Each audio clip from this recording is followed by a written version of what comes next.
Yukarılık yana devamı. Bugün Çesağı 2019 yıl 4. ayının 30. günü haftaga seyşembe. Yukarılık yana devamı. Dünyadaki adamların iki türlü bölüşkü bolu dedi Stevban'ın. Onun biri kulla. Yani birisi erken adamlardır. Kulla o hal hürmetlik, dandaşsız, emgakçan Cungo halkıdır. Bu halk Cungo'nun teoriki. Kompartiya tarafından hazır kul kılınabatıdır, kul. Cungo Kompartiyasının pulu %100% Garp kapitalizminden kelgen puldur. Yaki Cungo Kompartiyası hacdavatkan dollar %100% Garp kapitalizm bergen yaki yardım bergen puldur. Ola yani Cungoluklar şıltıvatkan pen tekniki hem Garp'ın şirketleri bergen pen teknikidir. Şimdi çok çıtılan yani bir taraf şu ki bu eş 2019 yıl 4. ayda yüz bergen tarih bizde bahalaydı. Bizden kılganlarımız, etkenlerimiz tarih tarafından belgelenidir, ölçülüdür. Hazır, okşaş bir aldamçılık devamlaşmadır. 20. asırın 60. 70. yıllarda bizge Sovetlerin küçü örlevatıdır değişken idi. Amerika'nın küçü zayıflaşıvatıdır bu değişken idi. Biz ola inak bile turaylı, kam korsat bulaylı değişti ula. Ulanın hakimiyet sistemisi yaxşı. Bek tertiplik. Ulanın yani Sovet Bolşeviklerinin sistemisi çokum galba kılıdı. Değişken idi. Şu çağda vatanperverler bir yerge cem bulup, matematiklik hesaplaşıyla verip, sabık Sovetler iktisadını yan, fakat Amerika tasavvur kılganının yerimiçilik mükemmeydi kallığı, fakat yerime arandan kilidi kallığı, baytıdı. Ulanın Bolşevik, Rusya'nın örlevatkan köç emez. Amerika'nın zayıflaşıvatkan köç emezliği şu vakta ayağım boldu. Bugün 101 vatkan tekema, 101 vatkanı tekema, şunun okşaş bir aldamçılıktır. Cungo örlevatkan köç emez. Amerika zayıflaşıvatkan bir taraf emez. Westfalyan sistemisi rol oynavatıdır. Erkillik sistemisi rol oynavatıdır. Teyben bilen şangana misal galaylı. Sen olağa söz, metbuat, hukuku birdiğen bolsan, İdibi erkillik, fikir erkilliği birdiğen bolsan, itikat erkilliği birdiğen bolsan, ola hem işini kılalay.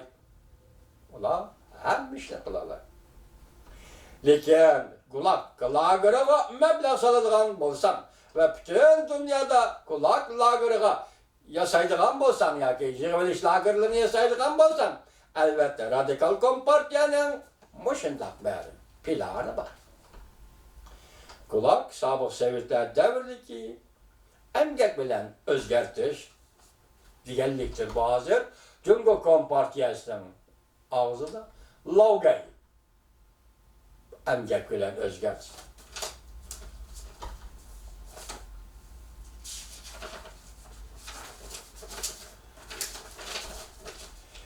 Kişinin gazipini keltirdi. Yani bir taraf şu ki, ulanın hemmisi, ula bildiğin, ulanın hemmisi ula bildiğin, yani ula davatkanı tüvendikiler.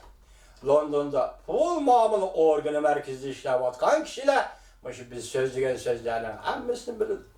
Ol koçsidi ki, bazı kişiler mi biz sözlevatkan yukarı sözlerini bilirdik. 2017 yılı 1. ayda 2 parça notuk sözlendi. Onun biri Davos'un biri de sözlendi. Bu sözler bu notukla Cungo Kompartiyasının rehberi Xi Jinping'in sözüdür. En zor meblağ seleş bankilleri, en zor meblağ seleş bankilleri, en zor naklaştırış fondu, en zor meseleler şirkti. Bu nutukni uçurup maktadı. Buraya Xi Jinping'in nutukni uçurup maktadı. Pul muamele gazetem aldırıp tinep haber kıldı. Bu adamlar en yaxşı mekteplerde okugan. Siz bir dakika bolsun mu oylap baktınız mı yok. Ular yok kurtkıda. Yani bizden adamlarımızda matematikli hesaplaştı bilemdi yok. Ular biledi. Bütünley biledi. Lekin bir sazlık var. Ular o yerden bütün tartıp çıkaralmaydı. O bolsun mu dollardan yasalgan sazlıktır. Sen boşundaq tallaydıgan bolsan, tarixden, doğru tarifide, to'g'ridigan bo'lamsın. Bu yerda Isteban'ın Volkoch'dagi kishilarni savdogarlarni tanqidlayapti, ham yana boshqa savdogarlarni tanqidlayapti. Yana bir nutuq Washingtonda so'zlandi. Bu nutuqda Prezident Trump so'zladi 1-oyning 17-kuni deydi. 2017-yili. Amerika'nı yana bir qatam ulug'laymiz dedi Prezident Trump. Hazır biz bunu hareketga aylantirdik. İnchki hisoblab Prezident Trump allaqachon strategik urush maydonini o'zgartib etdi. Steve Bannon mundaq hisobladi. O bir meydan urush. Bu 1999-yili yozilgan chekdan olqigan urush mavzuliq kitobni eg'izga elib mundaq ko'rsatdi. Bu ne? Cunguluq ishga harbiy odam yozgan kitap edi. Sanat zo'magarlarga qandoq zarb berish bu kitobda tafsiliy so'zlangan. G'arb demokratik davlatlarni qandoq tarmar qilish bu kitobda tafsiliy so'zlangan. Steve Bannon mundaq ko'rsatdi. Amerika uchun aloqa urushi, internet urushi, iqtisod urushidan qo'l solsa bo'ladi. Chunki tarafga Amerika uchun aloqa urushi, internet urushi, iqtisod urushidan qo'l solsa bo'ladi. Chunki Amerikaga mayli iqtisodiy urush elib bor. 20 yil kechirlar, 20 yil iqtisodiy urush elib bordi. Chunki Amerikaga 20 yil iqtisodiy urush elib bordi. Hozir Prezident Trump vaziyatni burab keldi. Amerika texama qattiq qo'l bo'lishi kerak. Jungo bilan tig'ma-tig' qattiq qarshilashish kerak. Chunki radikallar Jungo kompartiyasi bu faqat qattiq bo'lgan kishilarni taniydigan Jungo kompartiyasidir.